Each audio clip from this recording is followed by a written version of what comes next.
Okay guys, so we left off on number 5. So we were talking about that we had 13 inpatient service days multiplied by 100 over bassinet count, and it's written right there.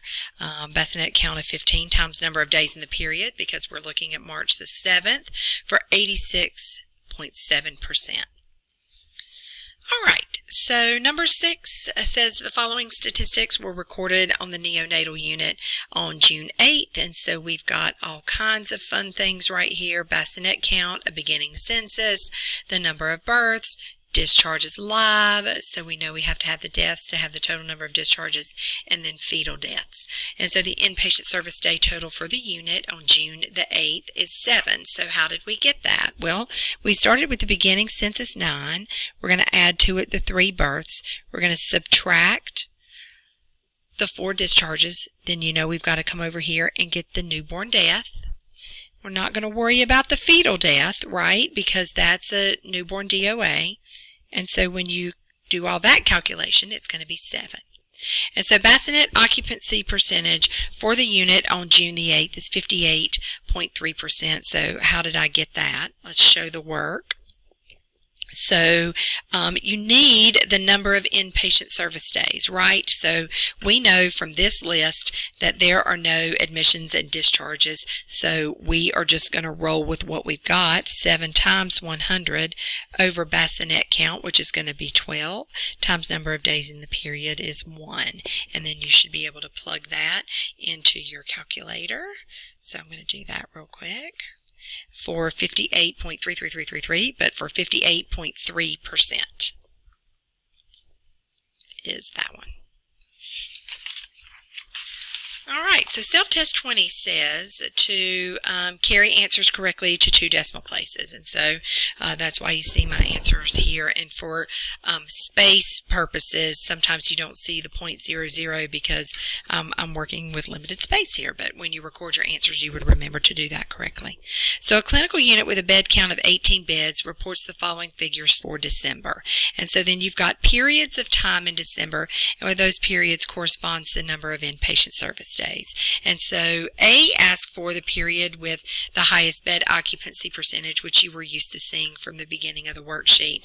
So you'll see here that I went through and I counted the number of days in the period for each of these, since we're going to need that. So we've got, let me see where I'm at, period with highest bed occupancy percentage. So 165 times 100 over 18 times 10. So we've got 18 beds, we've got 165 service days times 10 days in the period. Then we've got 91.67 as the answer for December 1st through December 10th. And then December 11th through December 20 is 162. Inpatient service days multiplied by 100 over bed count times number of days, which that should be a 10. Sorry about that. Got carried away with my 100s. So 18 is your bed count times number of days in the period. Hopefully you came up with 10 for 90.00%. And then your last period, you see I have an arrow drawn over here to kind of squeeze this in on my paper. We're going to have 180 inpatient service days that we're going to use multiplied by 100 over the bed count times number of days in the period, 11. I've written it backwards there, but 90.91. Inpatient bed occupancy percentage for the month of December, so you needed to add up the total number of inpatient service days. So let's do that, because I obviously worked this on a separate sheet of paper. 65 plus 162 plus 180 is 507. So 507 times 100 over bed count times number of days in the period. So let's just make sure that mathematically works out correctly. So that should be like 5700 if we're doing it right, over 18 times 31 is 558. So let's cross your fingers and hope that I didn't quickly go through that and do something wrong. For 90.86, right? 90.86. Okie Okie dokie. So we're not going to do number 2 because I've struck through that. So we've already done St. Teresa on another page. So number 3, a lot of work, right? The number of daily inpatient service day totals daily for a 50-bed hospital. So for the whole month of February, they gave you the inpatient service day totals. And you'll see that I went ahead and did some things up front. I totaled the columns to work through the information. So the inpatient occupancy, whoops, my phone's falling. The inpatient occupancy percentage for February the 14th. So we're going to go up to February 14th and grab that number. So 48 inpatient service days multiplied by 100 over bed count, because we were told it's a 50-bed hospital, times number of days in the period 1, because we're dealing with February 14th, for 96.00%. Day with the individual highest inpatient occupancy percentage in February without figuring the individual percentages. Well, when you look around, the 4th has 50 and the 19th has 50. So that would have been 100% occupancy on those days. So that's why I chose those particular days without having to do inpatient occupancy percentage for 28 days, which would have been a ton of work. C says, what's the inpatient bed occupancy percentage for February? So this is where you had to add up all the inpatient service days. So I found it easier to do the columns worth of inpatient service days and then total all the columns for 1,230 multiplied by 100 over bed count times number of days in the period for 87.86%. And then finally, we had to go through each of the columns and set the problems up by number of inpatient service days times 100 over bed count, which is 50, times number of days in the period, which would be 7, because we had 4 periods of 7 days equally. And so those ended up being the individual percentages, with the third period, or the third block, the third week, 90.29% as having the highest. Alrighty, so self-test 41, correct to 2 decimal places. You were asked to look at Shoreline's information and then calculate the bed turnover rate. So using the direct formula for the bed turnover rate, you should have come up with 36.72 times, because it does say to round to 2 decimal places. And remember, we're not calculating a percentage. This is like I said in your lecture video, so you want to make sure that you're not showing a percentage when one doesn't belong. So we are going to see what the bed turnover rate using the direct formula is, and you're going to see me flip around for a second over to page 64. So you need to set up C, the number of discharges including deaths, which you've been given, 9180, over the average bed count during the period. We love the direct turnover rate. It is super easy.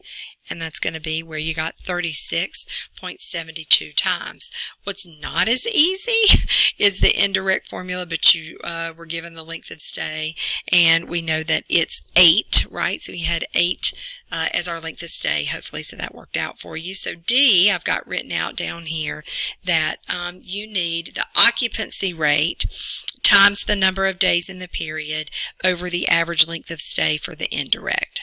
And to calculate the bed occupancy percentage, you needed to be able to have this number, you needed to figure that out, because that wasn't provided to you. So if you calculate the bed occupancy percentage, you needed the total number of inpatient service days, which we have right here, multiplied by 100 over the bed count times number of days in the period, and these are annual non-leap statistics. And so we came out, if we took it to 2 decimal places, with 76.28. We're going to turn that into a workable decimal to plug back into our formula. So 0.76 is our occupancy rate times number of days in the period over the average length of stay for 34.68 times. And the bassinet rate is going to be set up the same way we set up C, but just using the bassinet formula. And so let's see, we're going to grab the total number of discharges, goodness, which was 1,245, and we're going to divide that by the number of bassinets for 83.00 times.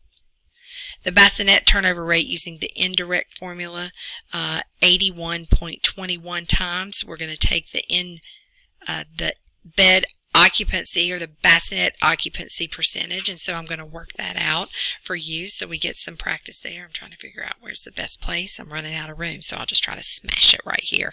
So the bassinet occupancy percentage, remember, wants the number of inpatient service days, 4846 times 100 over bassinet count times number of days in the period. And so let's work that out. So 4846 multiplied by 100 is a large number that I'm going to write down here. And then we're going to divide that. That is incorrect. What have I done wrong? Inpatient service days times number of days. Oh, you know, it's not times 1, Heather, is it? So you watch me make mistakes too, right? Should be 365. Were you screaming that when you saw me write 1? No, Heather, it's not 1 day. It's 365 days. So if you had me in class, I would have made the same mistake, right? Because sometimes on the fly, I make mistakes too. Alrighty. So that should be 88.5, right? So make that 89 times 365 over our average length of stay, which we were given a 4.89 times 365 divided by 4 is 81.21. Oh gosh, I'm sorry y'all. I worked that out. You couldn't see it. So down here, let me pull it up here.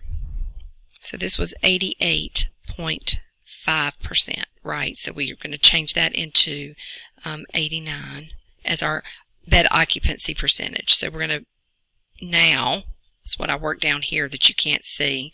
We're going to take that occupancy rate. We're going to multiply that by the number of days in the period over the length of stay that was supplied to you. So that was the setup for the 81.21 times. Sorry about that. I didn't realize you couldn't see me all the way down there. Okie dokie. So I think that's all I'm going to work out for you out of these worksheets. I think there's one more page, but I've provided all of the information in your feedback area. I think, 30 minutes probably of me yapping at you on how to calculate these worksheets. You're probably done. So I hope you did well. And if you've got any questions, please let me know. Thanks.